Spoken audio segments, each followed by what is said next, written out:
Hello बच्चों, कैसे आप सब लोग। ये वीडियो स्पेशली उन बच्चों के लिए है जो क्या सी एस के दिसंबर 24 एग्जाम में अपेयर होने जा रहे हैं और सपना है उनका कि पहली अटेम्प्ट में बोथ ग्रुप क्लियर करने का। क्या पॉसिबल है कि अभी जितना टाइम बचा है, हमारे पास तकरीबन 4 साढ़े 4 महीने बचे हैं, क्या 4 साढ़े 4 महीने में दोनों ग्रुप निकालना पॉसिबल है? इसके ऊपर कंप्लीट डिस्कशन करेंगे, चर्चा करेंगे कितने घंटे आपको स्टडी करना है अगर आप बोध ग्रुप निकालना चाहते हो अच्छे तरीके से, और किस तरीके से आपको रिवीजन प्लस कंप्लीट प्रैक्टिस भी करना है कि अच्छे तरीके से कॉन्फिडेंट वे में आपको बोथ ग्रुप क्लियर हो जाए। ठीक है, और बहुत ही ज़बरदस्त तरीके से। मेरा नाम है बच्चों सी संदीप रोड़ा, और अगर आप सी एग्जीक्यूटिव क्लासेस बाय करना चाहते हैं बोथ ग्रुप दिसंबर 24 के लिए 9999 में अवेलेबल है आपको।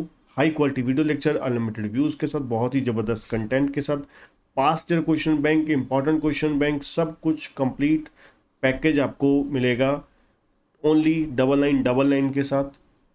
और सबसे इंपॉर्टेंट चीज़, 1-to-1 मेंटोरशिप गाइडेंस, जो सबसे कीमती है सी ए स्टूडेंट के लिए पास होने के लिए, जो सबसे एक मेन आपका रोल अदा करेगा। ठीक है, तो चलिए बात करते हैं किस तरीके से हमें बोथ ग्रुप निकालने हैं 4 महीने में अगर आप फर्स्ट अटेम्प्ट में अपनी एग्जीक्यूटिव क्लियर करना चाहते हैं। सबसे पहले एक असेंशियल कंडीशन क्या है ना, कोई भी चीज़ हम अपना कोई चीज़ खरीदने लगते हैं उसके साथ टर्म्स एंड कंडीशंस होती हैं। तो बोथ ग्रुप ये 4 साढ़े 4 महीने में निकालने के लिए सबसे पहली शर्त ये है, आपको फुल टाइम आपको स्टडी करनी पड़ेगी। ठीक है, कम से कम मिनिमम आपको 8 घंटे डेली शेड्यूल निकालना ही पड़ेगा, अदरवाइज ऑप्शन नहीं है आपके पास बोथ ग्रुप निकालने की। मिनिमम 8 घंटे, 8 घंटे से जितने ज़्यादा आप टाइम दोगे उतना आपके पास पॉसिबिलिटी बन जाएगी आपके धीरे धीरे आगे जाके प्रैक्टिस करने की, उसको अच्छे से रिवाइज करने की, कंप्लीट अगर सातों पेपर आप ज़बरदस्त तरीके से निकालना चाहते हैं। ठीक है जी। दूसरी चीज़, 8 घंटे के साथ साथ आपको एक और शर्त ये है कि कंसिस्टेंटली आपको पढ़ना है। ऐसा नहीं है कि आपने बीच में शुरुआत में अभी 3-4 घंटे पढ़ लिए। ठीक है, कंसिस्टेंटली पढ़ना है, रेगुलर पढ़ना है।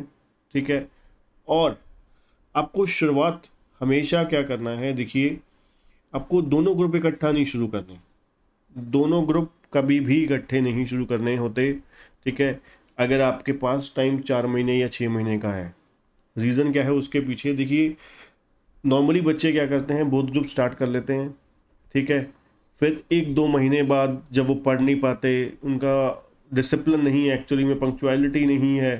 ठीक है, जिसकी वजह से फिर वो एक आधा पेपर ग्रुप 1 का किया होता है, 1-2 पेपर, 1-1.5 पेपर ग्रुप 2 का किया होता है, फिर वो बस लास्ट 2-3 महीने में, 3-4 महीने में सिर्फ इसी डिसीजन पे ही आ जाते हैं कि ग्रुप 2 पे आ जाएंगे जी।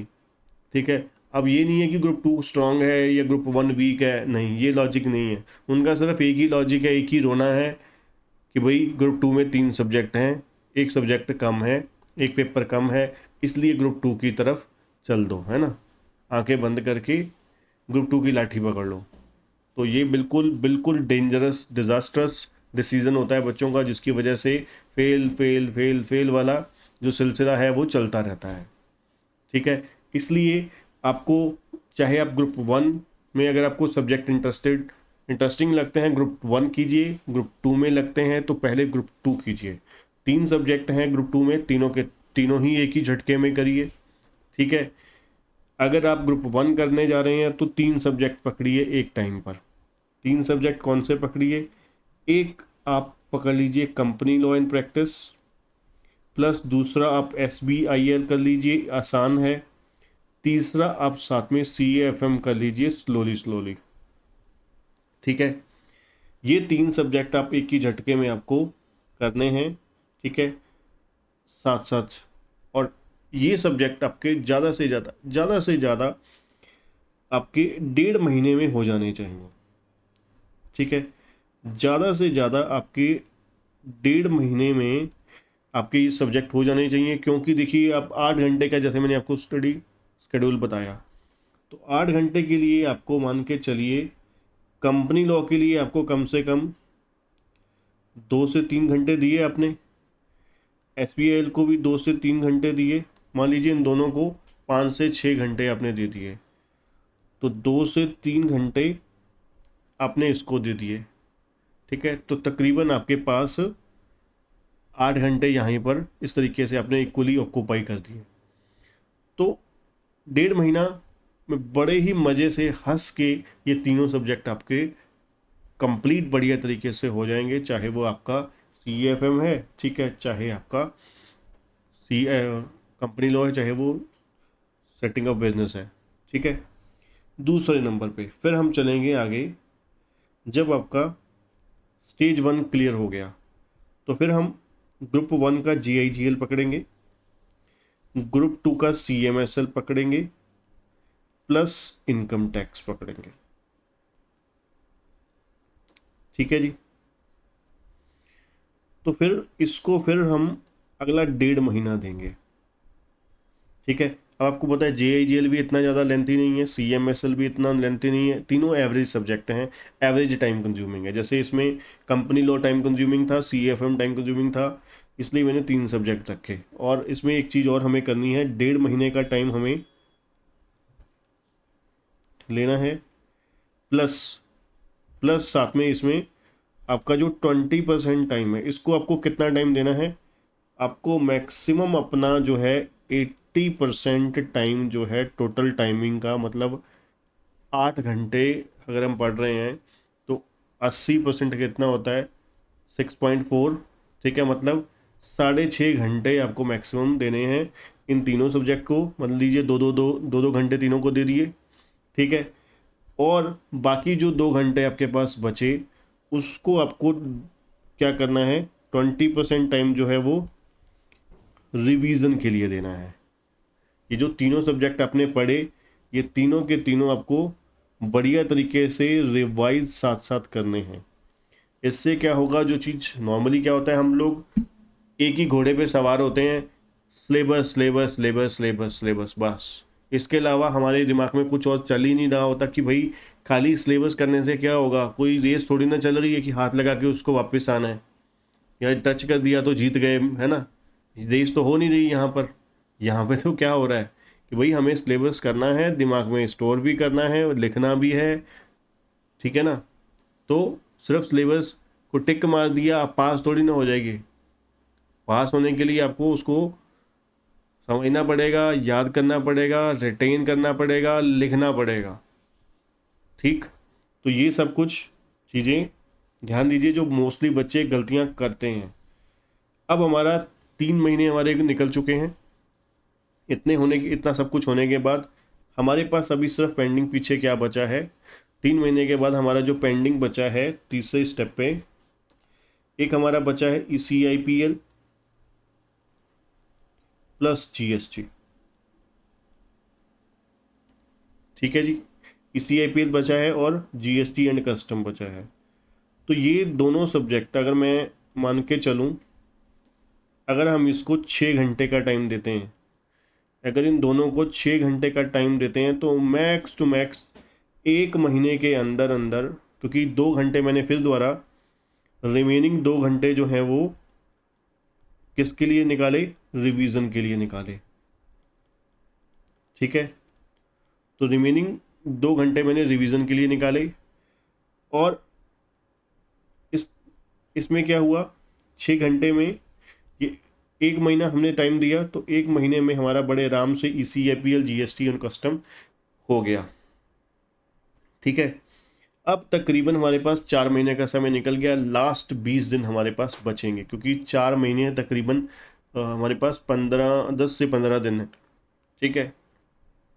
तो 15 दिन आपके पास परफेक्ट है रिवीजन के लिए। रिवीजन देखिए, अब यहाँ पर एक चीज़ नोट कीजिए, मैं ऐसा नहीं है कि आपको ये बोल रहा हूँ कि हाँ, एक चीज़ और इसके साथ एक छोटी सी कंडीशन और है। अब देखिए यहाँ पर पॉसिबिलिटी, जो मेरी वीडियो आप देख रहे हो, इसमें पॉसिबिलिटी तभी बनती है अगर आप नॉर्मल हमारे जैसे फैकल्टी की टीचर की, जिनमें बहुत ज़्यादा एक्चुअली में लेंथ ही नहीं खींच रखा होता, 200 200 250 250 घंटे के अगर आप क्लासेस लेते हैं, फिर तो आप सपने से निकाल दीजिए, अपने दिमाग से निकाल ही दीजिए कि आपका बोध ग्रुप जो है वो 4 छोड़िए 6 महीने में छोड़िए, आप 7-8 महीने में भी पूरे नहीं कर सकते बोध ग्रुप रिवीजन के साथ, अगर आप 200-200 घंटे वाले लेक्चर्स देखते हो। क्योंकि आप कॉमन सेंस ही बात लगा लीजिए ना, क्यों बच्चा जो है नॉर्मली आपने सुना होगा कि भाई 1.5 साल हो गए हैं, 1 साल हो गया है, 2 साल हो गए हैं, ठीक है, वो करे ही जा रहे हैं, करे ही जा रहे हैं। क्योंकि अगर आप सिंपल सी बात सोचिए कि 200 घंटे का एक अगर होगा, ठीक है, 210 लगा लीजिए, 210 का मतलब है अगर आप 3 घंटे भी डिवाइड बाय 3 करिए 70 हो गया, तो 70 दिन आपको लगेंगे एक सब्जेक्ट को। अगर आप डेली 3 घंटे अगर एक सब्जेक्ट को देते हो तो 8 छोड़िए 9 घंटे भी अगर आप कर लीजिए, 8 छोड़िए 9 घंटे भी अगर आप पढ़ लीजिए डेली के, तो आपके देखा जाए 70 दिन में, 70 दिन में कितने सब्जेक्ट हुए? 3 सब्जेक्ट हुए। 70 दिन का मतलब क्या है? 2.5 महीने, 2 महीने 10 दिन, ठीक है। तो 2.5 महीने आपको 3 सब्जेक्ट को लग गए। अगले 2.5 महीने बिना कोई रिवीजन का टाइम मैंने निकाला ही नहीं, ठीक है। तो 3 और 70 कितने हो गए? 140। मतलब 2 महीने 10 दिन हुए थे, 4 महीने 20 दिन हो गए तकरीबन, मान लीजिए बीच में कुछ अब इधर उधर भी हो गया, तो 5 महीने हो गए। 5 महीने तो आपको 6 सब्जेक्ट को हो गए, और 1 महीना 1 सब्जेक्ट को लगा लीजिए, 7 महीने हो गए। ना ही इसमें आपने प्रैक्टिस करी, ना ही आपने रिवीजन करी, ना कुछ, ठीक है, ना लिखने की प्रैक्टिस करी। 7 महीने, जैसे मैंने आपको बोला कि 8 महीने आपको चाहिए ही चाहिए हैं। अगर आप इतने लंबे झंझटों में पढ़ोगे, कैसा नहीं है कि उन्होंने कोई बहुत ही ज़्यादा करवा रखा है, क्योंकि एक्चुअली में वो छोटी से छोटी चीज़ जब तक, देखिए थ्योरेटिकल कॉन्सेप्चुअल में, जो प्रैक्टिकल में भी अगर बात करें, जब तक बच्चा आप प्रैक्टिस खुद नहीं करते, जब तक आप खुद नहीं लिखते, तब तक बात नहीं बनती, सिरे नहीं चढ़ती होती कभी भी, ठीक है। तो सबसे इंपॉर्टेंट होती है self study, revision plus writing practice, theory subject में तो खास करके, ठीक है। तो ये तरीका है बच्चों कंप्लीट, और राइटिंग प्रैक्टिस जरूर कीजिएगा, हर हालत में कीजिएगा, कोई चॉइस नहीं है, कोई ऑप्शन नहीं है आपके पास अगर आप पहली अटेम्प्ट में निकालना चाहते हो तो।